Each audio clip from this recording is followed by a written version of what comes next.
یہ جلیل القدر صحابی حافظ قرآن آج ہم خال المومنین کہیں؟ یہ مومنوں کے خالو ہیں، مومنوں کے ماموں ہیں. وہ خالو ہیں عبد الرحمن بن ابی بکر جنہیں شہید کر دیا گیا. وہ کون ہے؟ کیا وہ ام المومنین کے بھائی نہیں ہیں؟ محمد بن ابی بکر جنہیں قتل کرنے کے بعد پھر گدھے کو اس کے شکم کو چاک کیا گیا اور اس کے شکم کو خالی کر کے ان کے جسد کو گدھے کے اندر بھر کے اس کے شکم کو سی دیا گیا اور بعد میں آگ جلا دی گئی. نہ بھائی کی دنیا میں قبر بنی نہ بہن کی قبر بنی. خلیفہ اول کے بیٹے کا قاتل کون ہے؟ خلیفہ اول کی بیٹی کا قاتل کون ہے؟ محمد بن ابی بکر. کس نے شہید کیا محمد بن ابی بکر کو؟ یہ برجستہ ترین شخصیت کی آج دنیا میں قبر نہیں ہے. ختمی مرتبت کی زوجہ کو کس نے شہید کیا؟ ایک فرد کو اٹھا کے جب کوئی اور ان سے متعلق بات نہیں ملتی ہے پھر اس طرح کی باتیں گھڑتے ہیں. یہ خال المومنین ہیں، یہ مسلمانوں کے ماموں ہیں. اگر وہ ماموں ہیں تو حی بن اخطب کو نانا بنا لیجیے. حی بن اخطب امہات المومنین میں سے ایک زوجہ کے باپ ہیں اور یہودی ہیں، پھر انہیں نانا قرار دے دیجیے. اور اگر امیر شام خال المومنین ہے تو پھر اس کے بیٹے یزید کے ساتھ کیا رشتہ بنے گا مسلمانوں کا؟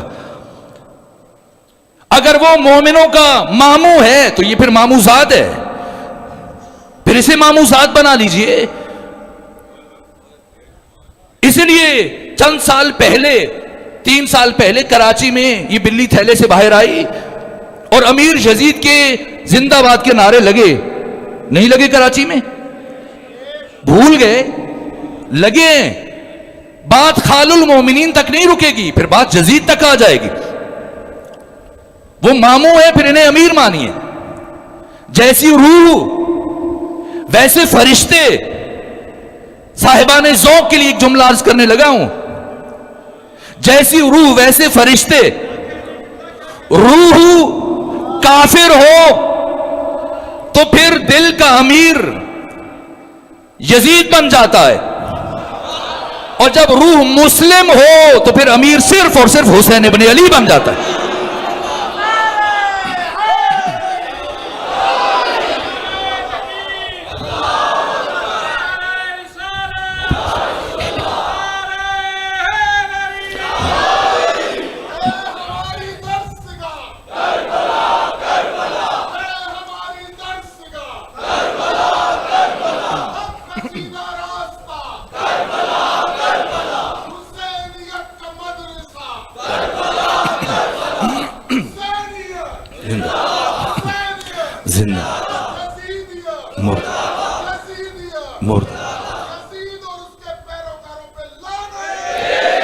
یہ تلخ حقائق ہیں اور مراحل ایسے ہیں کہ جو عام طور پہ بیان، لیکن آپ کی سماعتیں اس درجے عروج پر ہیں کہ میں ان دقتوں اور یہ پہلوؤں کو، در حالی کہ میری طبیعت آج ناساز تھی اور مشکل میں تھا بیان کرنا کچھ، لیکن کچھ نہ کچھ بیان کر پایا.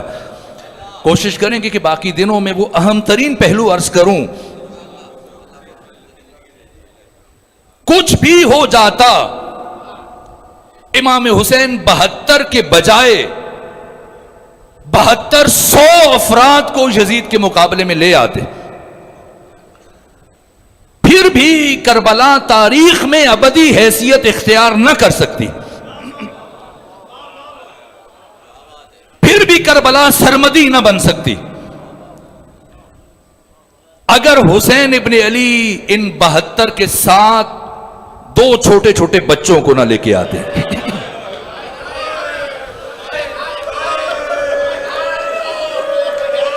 چاہے علی اکبر شہید ہو جائیں، قاسم شہید ہو جائیں، ابو الفضل عباس شہید ہو جائیں، اگر حسین علی اصغر اور سکینہ بنت الحسین کو اپنے ہمراہ نہ لے کے آئے. ایک بچی کو شام کے لیے رکھا اور بچے کو کربلا کے لیے رکھا. یہ 2 وہ شخصیتیں جنہوں نے آ کر امام حسین کی اس تحریک کو کربلا سے نکال کر ہمیشہ کے لیے سارے عالم میں پھیلا دیا. کربلا کو لامحدود اور آفاقی بنا دیا، ایک سکینہ نے، دوسرے علی اصغر نے۔ میں نے جملہ عرض کیا تھا، کربلا میں سب سے زیادہ مشکل مرحلہ کیا ہے؟ کربلا میں مرنے سے زیادہ مشکل کام جینا تھا۔ جو کربلا میں روز عاشور جتنی دیر تک جیا، اس نے اتنی زیادہ مصیبت برداشت کی۔ ایک ایک لمحہ جو گزر رہا تھا، مصیبتوں کا آسمان ٹوٹ رہا تھا۔ تو پھر مجھے بتائیں، پھر کیا وجہ ہے؟ اگر امام حسین نے علی اصغر کی قربانی پیش کرنی تھی تو سب سے پہلے پیش کر دیتے، تاکہ آپ کی شہادت کے ساتھ علی اصغر کی پیاس ختم ہو جاتی۔ پھر حسین نے علی اصغر کو سب سے آخر میں کیوں رکھا؟ اس لیے کہ حسین نے اپنی شہادت کو شہادت عظمیٰ بنانے کے لیے علی اصغر کی شہادت کو پیش خیمہ قرار دیا ہے۔ یہ علی اصغر کی شہادت ہے جس نے افکار عالم کو جھنجھوڑ کے رکھ دیا۔ اب کوئی نہیں کہے گا دو شہزادوں کی جنگ تھی، برابری کی جنگ تھی۔ نہ، کربلا میں جنگ نہیں ہوئی، کربلا میں ظلم ہوا ہے۔ اس ظلم کو آشکار کرنے کے لیے، کربلا کو سرمدی بنانے کے لیے علی اصغر کو لے کے گئے۔ کون علی اصغر؟ جب خطبہ دینے کے بعد صدا استغاثہ بلند کی، حل من ناصر ینصرنا، حل من مغیث یغیثنا، حل من داب یذب عن حرم رسول اللہ، کسی دشمن کی طرف سے آواز نہیں آئی، لیکن خیموں کی طرف سے گریے کی آواز بلند ہوئی۔ امام حسین نے گھوڑے کو ایڑ لگائی، خیام کے دروازے پر پہنچے اور اپنی بہن زینب کو بلایا۔ کہ بہن زینب، میں نے منع کیا تھا میری زندگی میں گریہ نہ کرنا، دشمن خوش ہوگا۔ کہ بھیا حسین کیا کریں؟ عجیب قیامت کا منظر ہے، اگر آپ دیکھیں گے آپ سے بھی برداشت نہیں ہو پائے گا۔ کہ بہن زینب کیا ہوا؟ کہ جب سے آپ نے صدائے استغاثہ بلند کی، علی اصغر نے جھولے میں تڑپنا شروع کیا،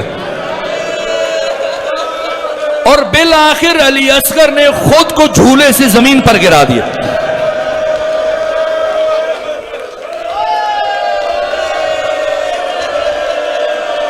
خدا ان آوازوں پر اپنی رحمت نازل فرمائے۔ سیدہ زہرا روز قیامت میں آپ کی شفاعت فرمائے۔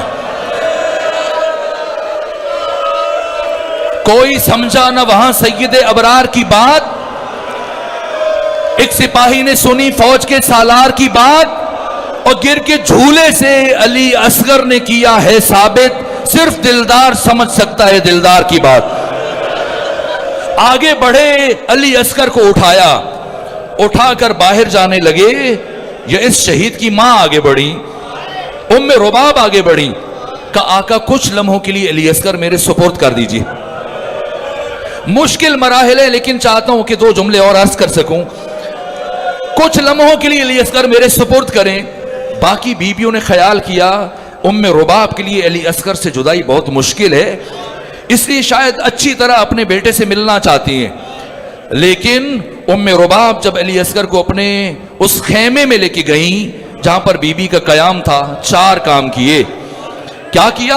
سب سے پہلے علی اصغر کا کرتا تبدیل کیا، نیا کرتا پہنایا، پھر بالوں میں کنگھی کی، تیسرا کام آنکھوں میں سرما لگایا، اور چوتھا کام ایک رومال آپ کی کمر میں ایسے باندھا جیسے کوئی سپاہی میدان جنگ کی طرف جاتا ہے، اور پھر جناب علی اصغر کی آستینوں کو یوں الٹ دیا جیسے ایک سپاہی جہاد کے لیے میدان جنگ کی طرف روانہ ہوتا ہے۔ 5 کام کرنے کے بعد علی اصغر کو ہاتھوں پہ اٹھایا۔ آج بعض پڑھنے والے پڑھتے ہیں کہ دشمن نے اس بچے پر تیر چلایا جسے نہیں پتا تھا تیر کھانے کے بعد ہنسنا چاہیے، تیر کھانے کے بعد رونا چاہیے۔ میں عرض کروں گا ایک بچے کو کانٹا چبھے تب بھی وہ روتا ہے، علی اصغر کو تکلیف نہیں ہوئی تھی؟ نہ، یہ بات نہیں ہے۔ پھر گریہ نہ کرنے کا سبب کیا تھا؟ جیسی ماں نے ہاتھوں پر اٹھایا، 3 وصیتیں کی۔ کہا علی اصغر میں نے سن رکھا ہے، علی اصغر میں نے سن رکھا ہے، آج کے دن آپ کو میدان میں تیر لگے گا، اور اے علی اصغر جب آپ کو تیر لگے ہو سکے تو رونا نہیں، ہنس دینا، کیوں؟ آپ کے بابا صبح سے لاشیں اٹھا اٹھا کے تھک چکے ہیں۔